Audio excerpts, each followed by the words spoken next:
welcome to the Tomales Regional History Center's 23 Talk Series.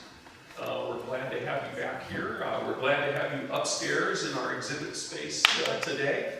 And get ready to settle in for today's talk from Dewey Livingston. He's a local historian, the director of the Baptiste Museum, and I will have his way and let him come talk at us. Well, this was originally going to be a book talk, meaning a newly released book about Point Reyes Peninsula, Tomales Bay, and the east shore of Tomales Bay. And it's not done yet. It'll be done at the end of the year. So I've switched the program into just a few topics about the east shore of Tomales Bay and Marshall that I think will be entertaining and hopefully are at least partly factually correct. And just to give you a little flavor of what I've been working on and what will be coming in the book. I've lived in the county since I was 15 years old and came up Tomales Bay a lot once I got my driver's license, but went to the Marshall Tavern once, but I didn't like to dance, so I didn't end up hanging out there. But I didn't really get more involved in Tomales Bay history, East Shore, until I was hired to do a history study of Hamlet, which was Jensen's oyster beds. And that was really fun because this was in 1988, 89. I got to meet all sorts of people. I met Lois Parks. Actually, I'd met Lois before because we'd already had the Jack Mason Museum going. But I got to meet Lois and Georgia and all the people in Mary who were running it back in the day, and then just got swept in more and more. This book was originally going to be about the Point Reyes Peninsula, but Mary, bless her heart, had been badgering me, I'll use that in a kindly way, to write something about the East Shore and write about the ranches and what was going on the East Shore. So, of course, I said yes. So that's part of the book, and that's what I've been spending most of my time on. You might see some things or hear some things that either need correcting or need additional information or something. So really feel free to contact me if you see something that you think might be added to or might be clarified. And I'd appreciate any feedback. Oh my gosh, it's just, okay. I'm sorry you can't see the pictures over here, but it is being recorded. So we're calling this a new history of Tomales Bay in that there really hasn't been much written about the east side. A little bit about Marshall, and I'm going to get into how one of the major themes of Marshall has been wrong for so long, or at least we found that it's a different story a little bit, and I think it has an exciting ending. So it is kind of a new history, even though there's a whole lot that has been going on here with the History Center. I think this is the first time it's been written up in such detail. And this is potentially the book. I don't really know what the title will be, and there's another thing to ask for. If anybody has a catchy title, let me know, because right now, Point Reyes and Tomales Bay, a history of the land and its people, kind of a mouthful, but I think that that at least makes the point. And I plan, or I do, the manuscript is basically done. I deal with a whole lot of Tomales Bay communities. This is Hamlet, Jensen's oyster beds, as most of us remember. I'm interested in the landmarks that are still standing that remind you of the past. Here's the McDonald's house where Albert Strauss has the dairy now.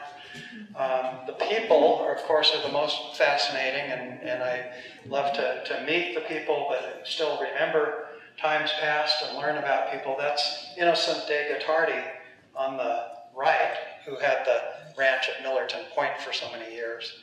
And I've been able to learn a lot about that place.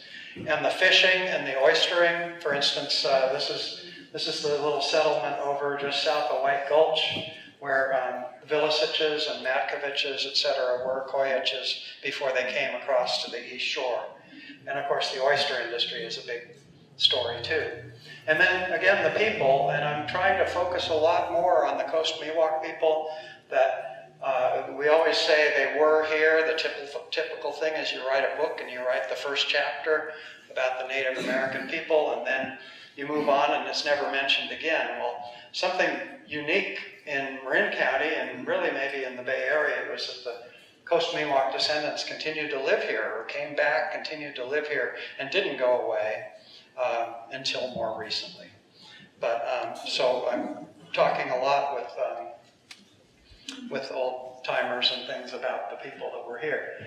So I think you all know that Tomales Bay was formed. It's a feature of the San Andreas Fault, and it's really a great physical thing to see when you're in the air or looking at a map, just with this straight line going down and then continuing in the Olima Valley and off into the Pacific Ocean.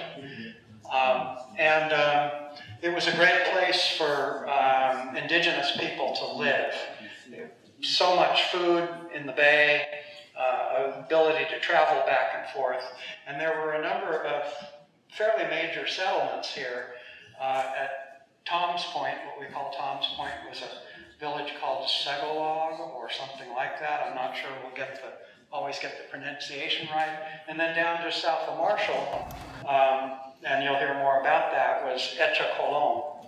The Coast Miwok people called Tomales Bay Tamaliwa, and considered themselves to be the Tamalco people. So Coast Miwok is a name that was given by anthropologists much later in the game. And so there's a lot of activity these days in bringing Coast Miwok culture back.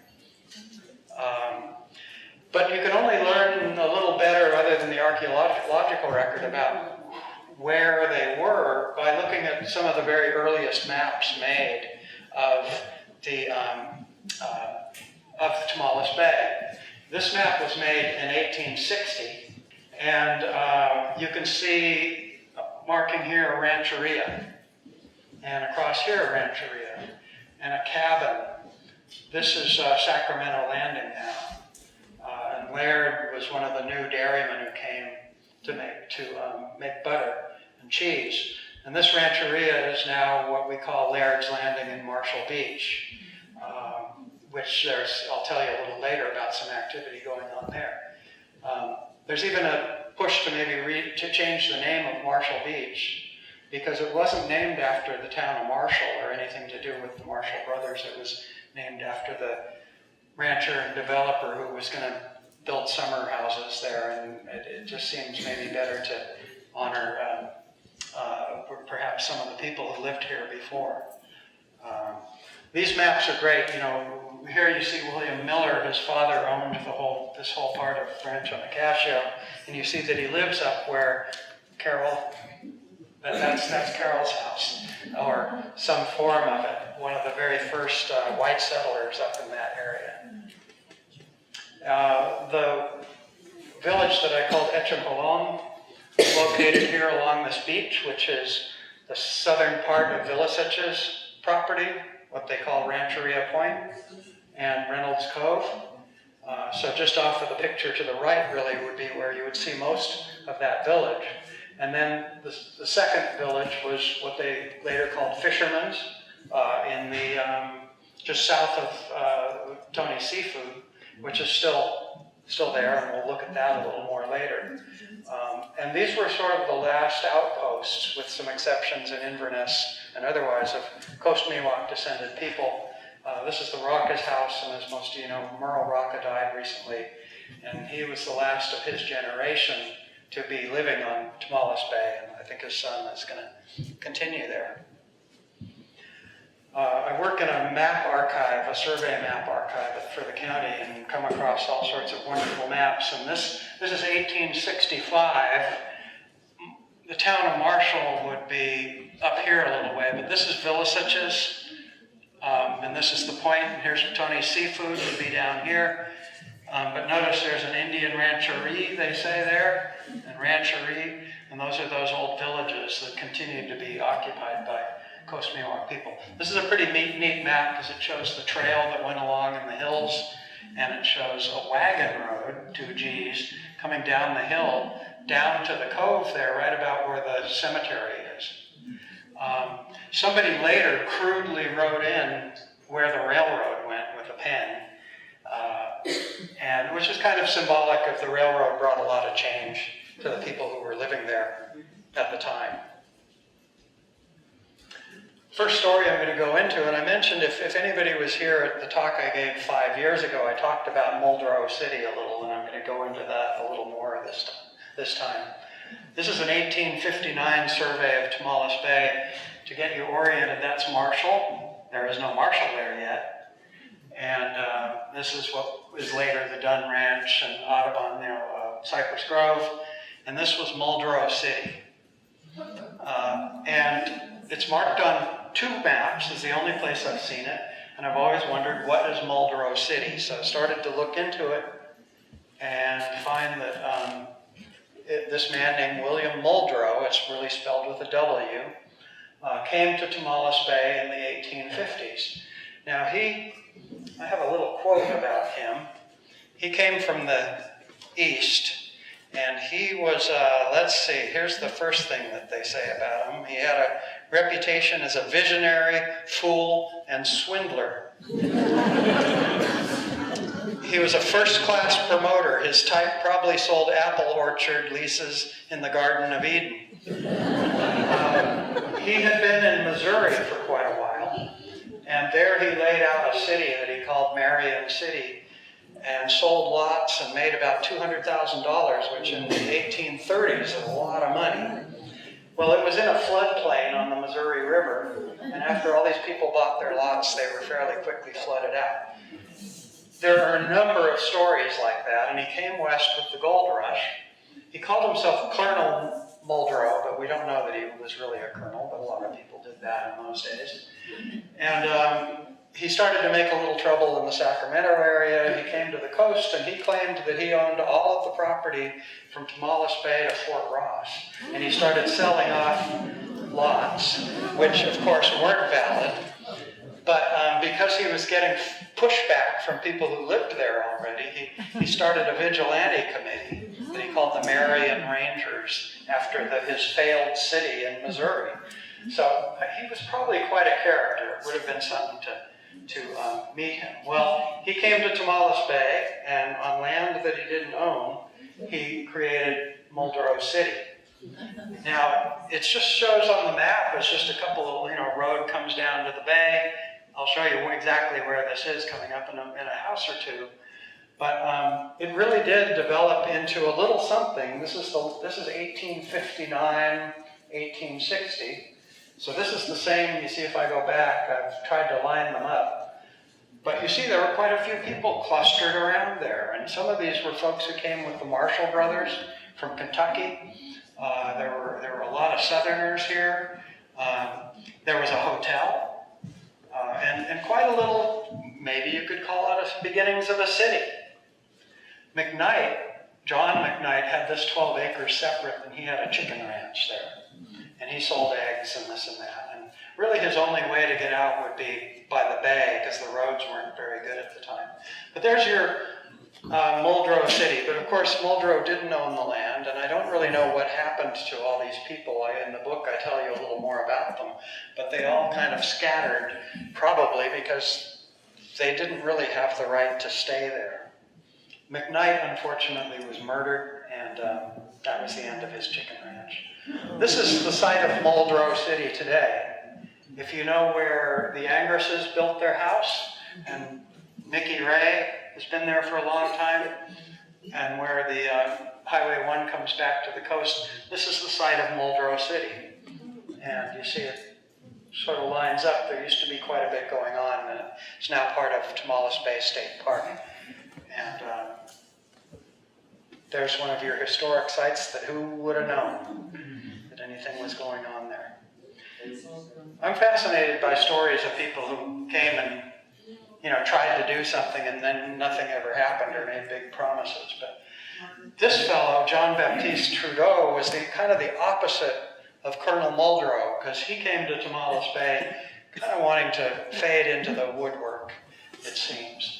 But he is quite an interesting character in California history, and he lived on Tomales Bay for about 50 years and raised a family, etc.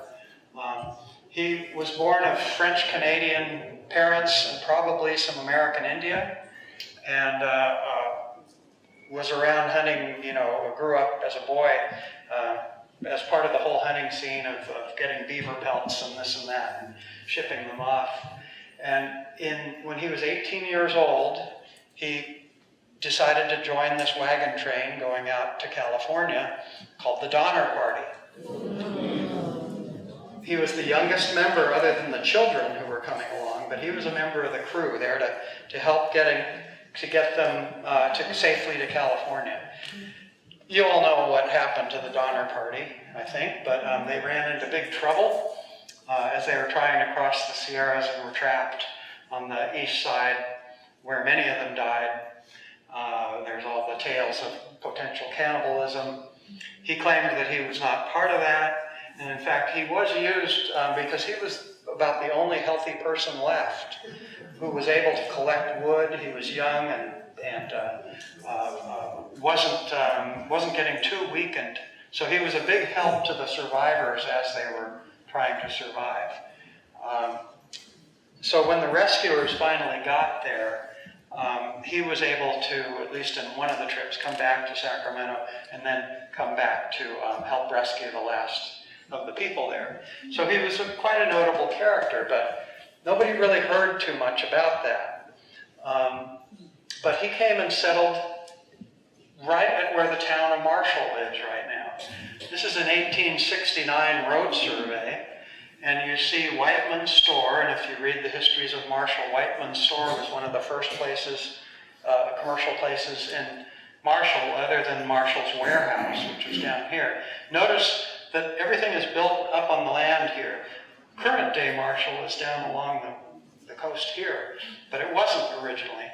And here, that looks like Trudeau, but it's Trudeau. There's just a dot there. That's Trudeau's house. And he owned this 73-acre tideland. But the Marshalls didn't like that he owned that, and they didn't, and they sued him.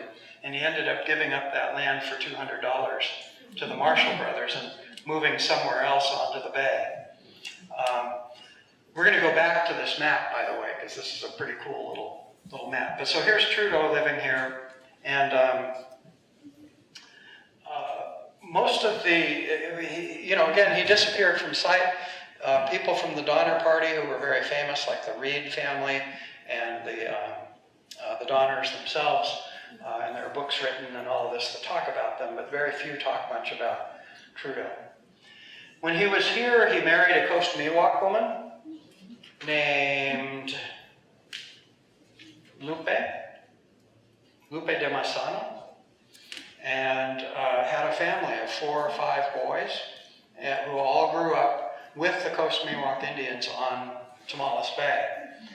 And a little later, when he was quite old, the newspaper interviewed him because they realized there's this figure of California history, and they describe him as a little old man with faded eyes and thin, querulous voice, and how he stood before the supervisor's last money and begged not to be sent to the poor farm. And said he wanted an allowance of $5 a month so that he could continue to live in his home on the bay. And it's really kind of a sad story in the way of that he ended up so impoverished. And it wasn't until after he died when they start to honor him a little bit for some of the heroic deeds he did with the Donner Party. It was hard because people were accused of cannibalism, and it was hard to escape that too. But this article, when he died, it has full of mistakes, so don't read it too much, and it's also full of pretty racist language down here as far as referring to the family that he raised here of Coast Miwok. And I deal with that a bit in the book too. But he changed his name to Trudeau, and there are still, I believe, Trudeau descendants who are in California. But let's just look at this again, because now we're going to talk a little about Marshall Town itself. This is, like I said, an 1869 road survey where they were surveying, making a new road from Marshall's warehouse, and there was already a road to Petaluma. That's the Marshall-Petaluma road. This is to go north to Tomales. And so it has a lot of details along the way. Prince's is what was later Steele's and Mattery's, and then the Dunn Ranch. And downtown Marshall is down here. I like, it was called Double Gulch going up there. I love finding old names of places that are no longer used or no longer used that I know of. But so you look at this and you see that the main development of Marshall was really inland. And let's look at this old postcard. And so this was kind of downtown Marshall in the 1860s and 70s before the railroad came. Maybe that's Trudeau's house, or maybe that is. This picture was taken a little later, but this is where the store and everything was, and nothing else exists there anymore. But we all are familiar with the Hog Island Oyster Company, but also I think there are even people in this room who remember Salmina Brothers grocery store that lasted until 1951. Everything I hear about the Salminas, a lot has been written about, and the History Center has a great collection of Salmina Brothers documents and ledgers, and we also have a bunch at Jack Mason Museum. And everything I hear, now these were two bachelor brothers from Switzerland who came in the late 1890s. Charles started working for the store and then eventually bought it with his brother Felix. They were bachelor brothers. They lived in Marshall for the rest of their lives. And they were known to be really kindly, and the school bus would stop here, for instance, so the kids could get out and get candy, or there would be, I'm seeing some nodding heads and stuff too, because I think that continued. And kids would walk down from Marshall School, and so it was like a little community center in a way with the Salminas there. But Charles died in the late 40s, and then Felix sold the store in 1951. Oh, well, here, this was just to go along. I mean, here are even people posing in front of the store, and just gets you the sense that it was a real community type of place. And they were a very well-stocked store, by the way. They had everything you'd need. Maybe not the freshest of, no, I'll leave that. So, then they sold it in 1951 to Bruce and May Laughlin, and more of you will probably remember the Laughlins. And they ran the store from 1951 to the late 70s. And I hear a bunch of different stories. And by the way, if anybody has a picture of the Laughlins, I'd really like to see what they looked like. But they had their ups and downs. They still carried candy and some basics, but everything I hear was that the store was stocked with basically junk food and sodas and this and that, and then old items that were left over from the Salmina times, dusty old pairs of Levi's that had been in there for 20 or 30 years. I've heard that from 2 or 3 people about the old pairs of Levi's and things. The post office, by the way, was over here, and for a while Mrs. Laughlin, May Laughlin, ran the post office, and I think McDaniels then took it over. So this was still kind of a community center, but some families didn't really, as I understand, the Laughlins were chain smokers, and that there was an eccentric sister who kind of scared some of the kids away, is how I've heard it. And so it was not the same as the Salminas. But one thing about the Marshall store that has surprised me is that there were a great number of burglaries there. Going back to the 1870s and 80s, you come across that the Marshall store has been burgled. Well, Bruce Laughlin was obviously not somebody to tangle with, because in 1952, just after he bought the store, he caught 2 young men in the store burgling it in the middle of the night, and he shot them with his shotgun. And one died, who was 21 years old. I've talked to some people who said that's one other reason they really didn't want their kids in there, because they were just sort of afraid of him. He kept a shotgun behind him. But this was old Western justice, I guess. But he was not prosecuted for it. It was either self-defense, but the 2 young men were drunk at the time. I think they were unarmed. And so it's kind of a dark little period in the history of the store. But the Laughlins held on. That was the place you went to register to vote. It was the place still the kids stopped for candy on the way home from school, and went out of business as a store, I understand, around 1980. So just sort of nice to think back to the old Swiss guys running their store and selling you anything you might need. Another location, and this is another kind of dark story. Some of you know this story. Blue Bay, north of Marshall, right kind of below where the Strauss Dairy is now. A lovely spot, a nice cove, and people started settling in the cove and building cabins. I remember Al Spiegel, a bunch of you probably knew Al Spiegel. He told me a lot of tales about living there. And Blue Bay turned into a popular place because in 1940 or so, a guy named Larry Jensen, who was an oysterman, built a roadhouse there. And that was starting to happen up and down the bay with Nick's Cove and eventually Tony's Seafood. The Marshall Tavern sold food and drinks and stuff. So it opened in around 1940, and then Larry Jensen got into the oystering. You know, the pioneers of oystering in Tomales Bay are Jensen, Johnson, and Johansson. So you had all the Swiss and others up in the hills running the ranches. You had the Croatian immigrants fishing in the bay, and you had the oystermen tended to be Swedes and Danes and this and that. Well, anyway, Larry Jensen sold it, and the new owner renamed it the Blue Bay Tavern. Here's a little ad when it was for sale, because it went through a few owners, but look at this: a bar, fish dinner house, boats, oysters, highway frontage, cabins, 10,500. Not bad. Well, so it was a popular place to go. Mary worked there for a while. Anybody else there worked at Blue Bay Tavern? Or even go there? It's quite a while ago. Well, this is the only picture I have of the Blue Bay Tavern. It's out of a newspaper, and so it's just not very good. Newspaper and then microfilm. So if anybody has a picture of the Blue Bay Tavern, let me know, because we'd like to find a better one. But there it was.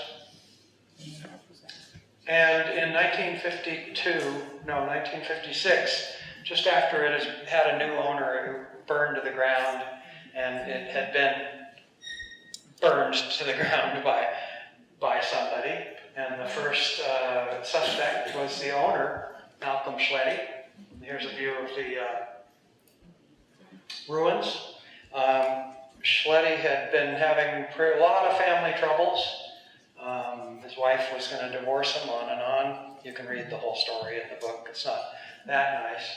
And so he was accused of starting the fire as a way to try and kill his wife. He had tried to start a fire before there. This was the second attempt, and this is the one that worked. So not only was he in trouble for this, he hadn't been arrested yet, but he was living in a rooming house in San Rafael. And he was found leaving that place as it was ablaze, and 8 people died. So this guy was in trouble, so he was arrested for that fire. They considered that since he had been in Napa State Hospital, they called him a mental case and all of this of the day. And he was eventually prosecuted and convicted only of starting the first fire at Blue Bay Tavern. They couldn't connect him too well to this fire that killed 8 people. They could, and they couldn't quite connect him to the fire that burned down the whole tavern. But they did have all the evidence that he'd done it, that first fire that just caused some damage. And he was sentenced to 20 years in prison for that arson. Probably because everybody thought he did all these other things, but they couldn't get him. I don't know. He was let out after 11 years on probation, but immediately started threatening people. So he was taken back to jail, but he was finally taken out. He was finally let out in 1986 or so, and they knew that he was seeking revenge. And pretty soon he went into San Rafael and found to the office of the prosecutor, William Weissich. And some of you might remember this. I remember this when this happened. He went in and murdered him because that was the guy that had sent him into jail. And he ran out, and on Highway 101 he took poison and died. Okay, that's a bummer of a story, sorry. But the Blue Bay Tavern, it's just to show that, hey, everything is beautiful here and all that, but not everything goes the way you want it. And but I'm already regretting telling this story. Tom Riley had the foresight to take a picture of the sign as it was fading and about to disappear that stood up on the highway for a long, long time before it finally came down. But in my book, I write a history of each of the seafood restaurants, including the Big Blue Bay Tavern that didn't end very happily, but the others generally have.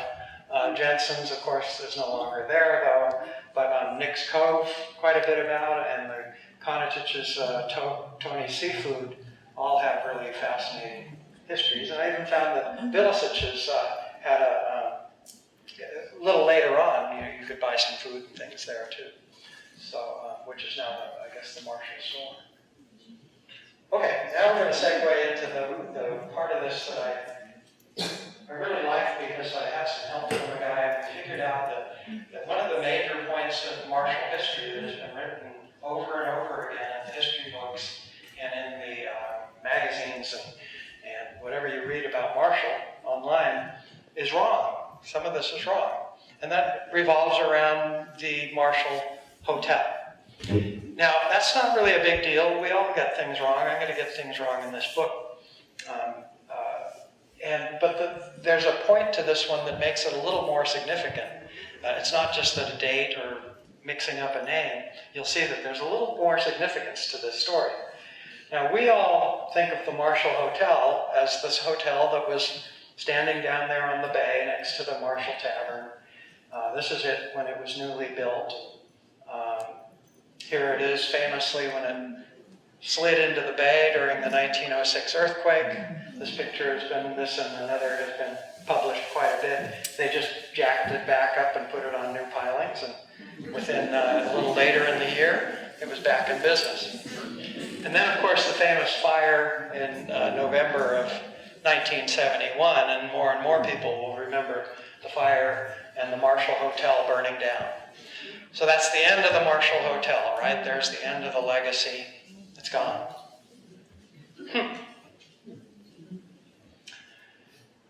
The real story is that there was a Marshall Hotel built by the Marshall brothers, as you'll read about in the history books, in 1870 or somewhere thereabouts.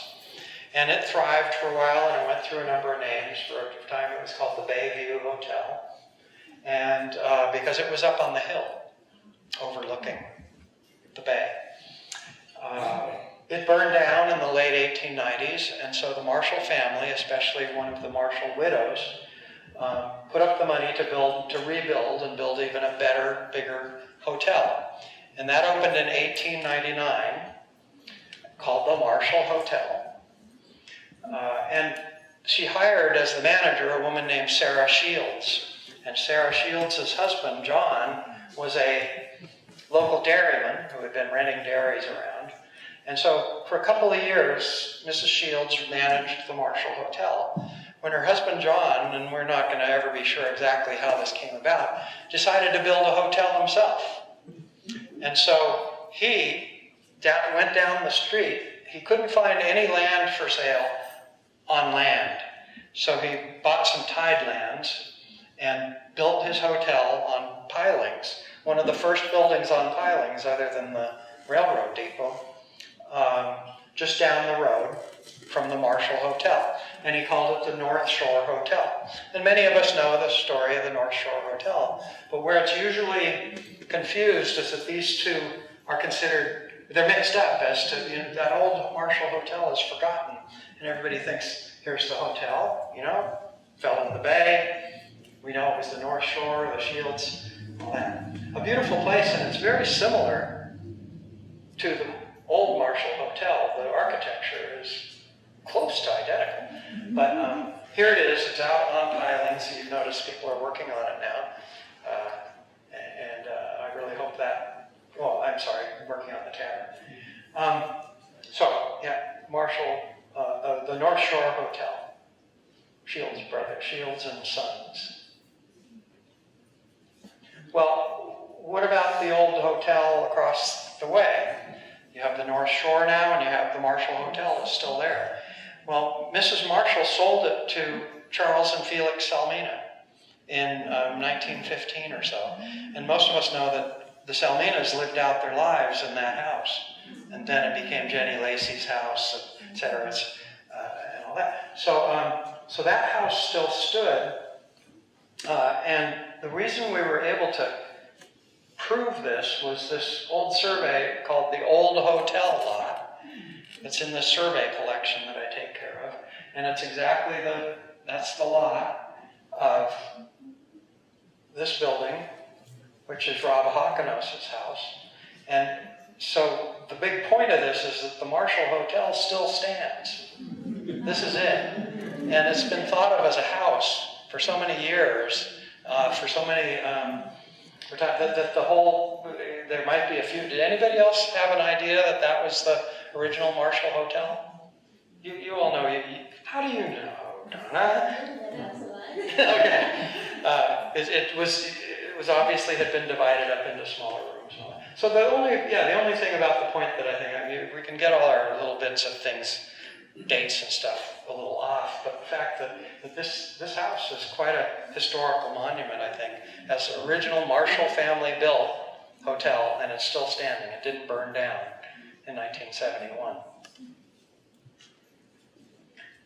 Caltrans contacted me a few months ago, or actually a year ago, because they're doing culvert work along Highway 1, and they needed to know the history of some of these buildings, and I could fill them in some of it. But it's just been fun to learn a little more about some of these buildings that were between the hotel and Salmina's store.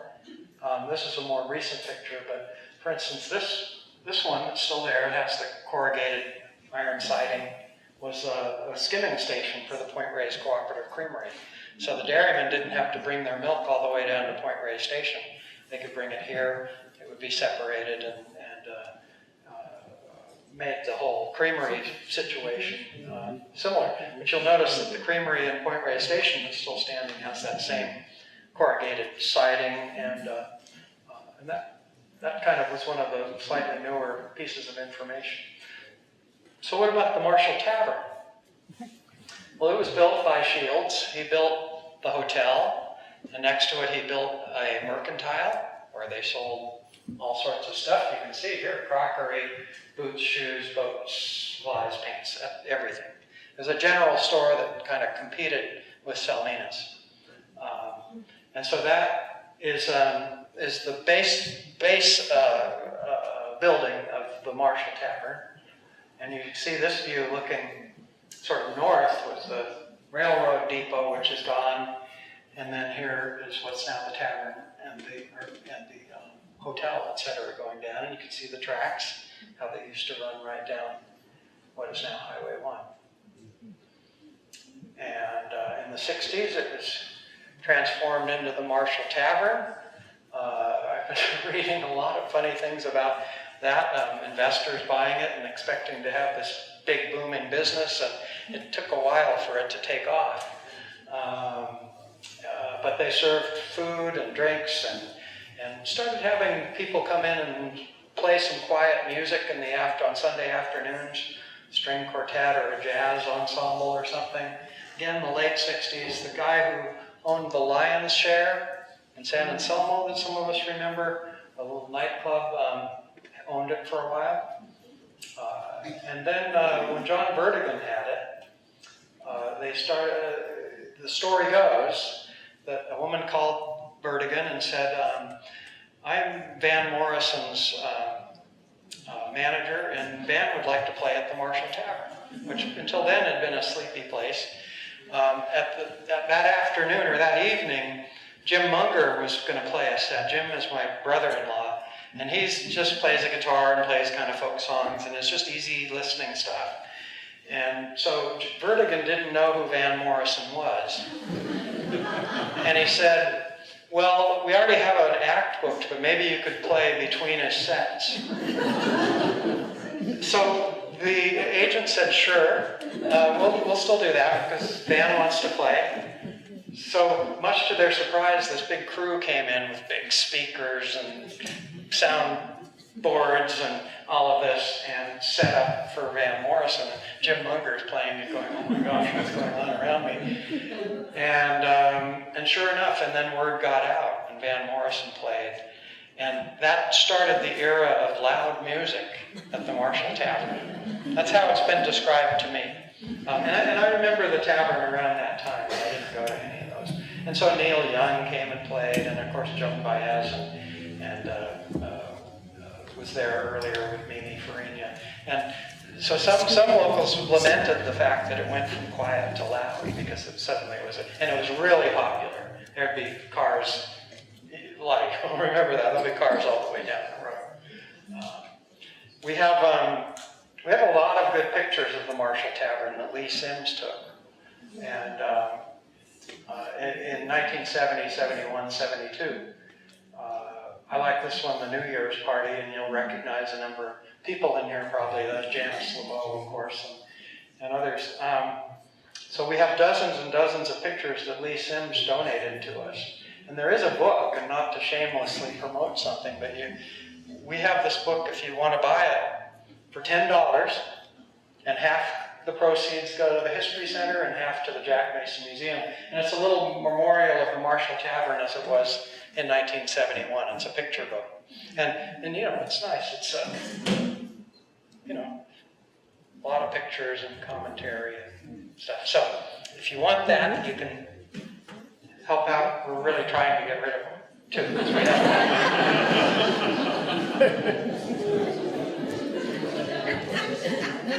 And then another question for the crowd here, because it is a crowd.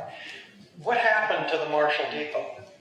I know that it stood for quite a while. In 1930, the railroad pulled out, and here, you know, you're having it a little bit later. There's a car from the 40s, probably. Does anybody know if it got torn down or burned down or moved anywhere? Does anybody? Mary, do you remember what happened to it? Okay. Well, we'll figure it out, or it doesn't matter.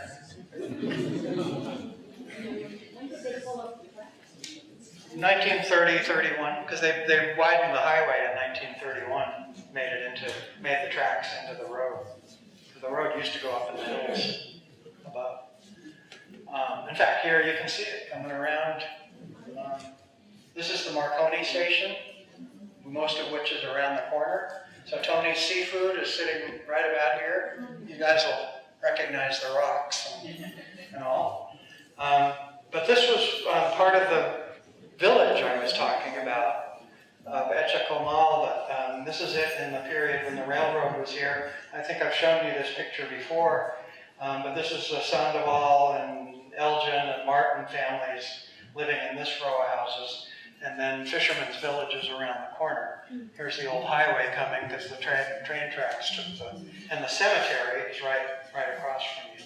And so the thing about the Coast Miwok here, and this isn't always the case in other places, and certainly nowhere else in Marin County, but the Coast Miwok came back and kept living here in houses that were usually on the bay, because so many of them didn't actually own the property, but were allowed to build houses on pilings. And this is Fisherman's down with this later called Marconi. We've got a whole lot of different views of it. And so the people there made a living basically with fishing and clamming and seasonally going and picking fruit and things like that. But I think it's an important illustration that the indigenous people here didn't go away. They stayed for a long time, and it was just modernization and development pressures and things like that that sent most of them away. This is Julia Elgin and 3 of her kids on the beach in 1936. And there were about a dozen families there. This is a photo of Marshall School in 1936. And if you look, people talk about diversity these days and stuff. Well, Marshall School was an image of diversity. It was Coast Miwok kids, Italian families, Swiss, Danish, all mixed in. So we got a copy of this picture from May Veloza, who went to the school. She was May of Odessa then. And so I was able to find the school records of all the years that she was there and figure out who all these kids were. They were written on the back, but I didn't know what year, and so we were able to figure out what year it was and who was who. And so many of these names that you're seeing over there, like Sanchez, Frias, Zoffi, Braca, etc., were Coast Miwok kids. About 50% of the school population in the 20s and 30s. Down at the Jack Mason Museum, if you can get there in the next week or so, I put together an exhibit of pulling kids' pictures out from these school pictures so you could look at them a little more. But some of you might remember Fernando Sanchez. He was around a lot until he died. This is May Veloza, Odessa. But you can see that so many of these are Elgin girls. That's Lula. Were the Coast Miwok family still living here. And the Rockas, remember Merle Sr. and then Merle the Younger recently died. And they are the last family that has been here on Tomales Bay that we know of with Coast Miwok roots. And I think that's a really important story to tell. So I spend a lot of this book talking about that. Here's a survey of Fisherman's Village in the 40s, and you see all those houses there. And here's how it looks today. It's still going, but it's a different place. Families started buying in there, especially Italian families in the 1920s. So, Gene Mafucci and Ron Casaza and their families started moving in when these houses came up for sale. And so, interesting place. So a number of just topics, because I'm not going to keep going too on and on. Yeah, we're at 45 minutes here. I'm interested in the bay and the dangers of the bay, not only fishing and this and that, but there were an incredible number of drownings in the bay, even of very experienced boat operators, boat people who knew the bay. Even there, it's just such a treacherous place. And I think that there's some pretty good stories that sort of give you a word of caution. We've always known you don't go out in the afternoon or be careful. I'm not going to touch a kayak myself, but so for instance, these are members of the Augustine family who, with the Friases, lost a bunch of kids and adults in a boat accident in 1930, and there were others, the Millers, in 1955. I'm interested in some of the bay characters, and some of you might be able to contribute to this. This is Ario Meacham, called Pop Meacham, and he lived just on the south end of Fisherman's. And he was not a Coast Miwok Indian, but he was apparently an Apache or a Comanche who had come here and moved here and married a Coast Miwok descendant. And he grew oysters. He was really interested in the native oysters of Tomales Bay, and he harvested those and drove around on a motorcycle, I guess a Harley, with full like World War I airman goggles and leather. He was a real character, a big cloak, and would stride along. I'm just very interested in characters like that. And then other places along the bay. This is the west side. This is Sacramento Landing, not named for the city, but a Coast Miwok family. The main man's name was Sacramento House or House, and settled there. And the Pensati family, a lot of native families there until 1939, when the Spengers bought it. And we all know Spenger's Fish Grotto in Berkeley started in San Rafael on a big old ferry boat. This is out San Quentin Point, Spenger's Fish Grotto. And then they eventually moved to their place in Berkeley. And they bought the cove there, the Sacramento Landing, in 1939. as a place to get away from the pressures of the city, but also to fish and to supply. They grew oysters and to supply the restaurant. White Gulch is very fascinating to me. It had an active pier in there, and shallow draft schooners came in and out. It was just sort of opposite Hog Island. And I'm really interested more, and I have some help with people who are teaching me more about schooner traffic. Hunting clubs along the bay. Tomales Bay was a really good place for fishing and hunting if you had the permission. And then the story of Laird's Landing is an interesting one that we're spending time on, where the last Coast Miwok Indians living on the west shore were evicted by the owners of the ranch, and they went to court, but they couldn't prove that they'd been there for generations, which they had, because they hadn't been paying taxes. They were called squatters, and they had proof that they were there, but couldn't prove they were paying the taxes, and got evicted in the mid-1950s. But the house is still there, the Felix family's house. And so the Felix family, is working with the park to try to preserve that whole scene there, and maybe be able to let the family and other Coast Miwok families have a place to go on Tomales Bay. And so I've been helping them with some history, looking at, the Indian hut up here. This is Marshall Beach, would be their ancestors' house, and trying to figure where things were. So I want to put in a plug as I'm coming in to the end of this. At the Marin County Library, free library, we have a fairly new collection of over 30,000 historic maps of Marin County, survey maps and beautiful things. This is 1862 Halleck's divisions of farms and ranches on Tomales Bay. This would be where Marshall is right here, so going north from Marshall. And most of those boundary lines still fit today with, Strausses and Zimmermans and et cetera, Cypress Grove.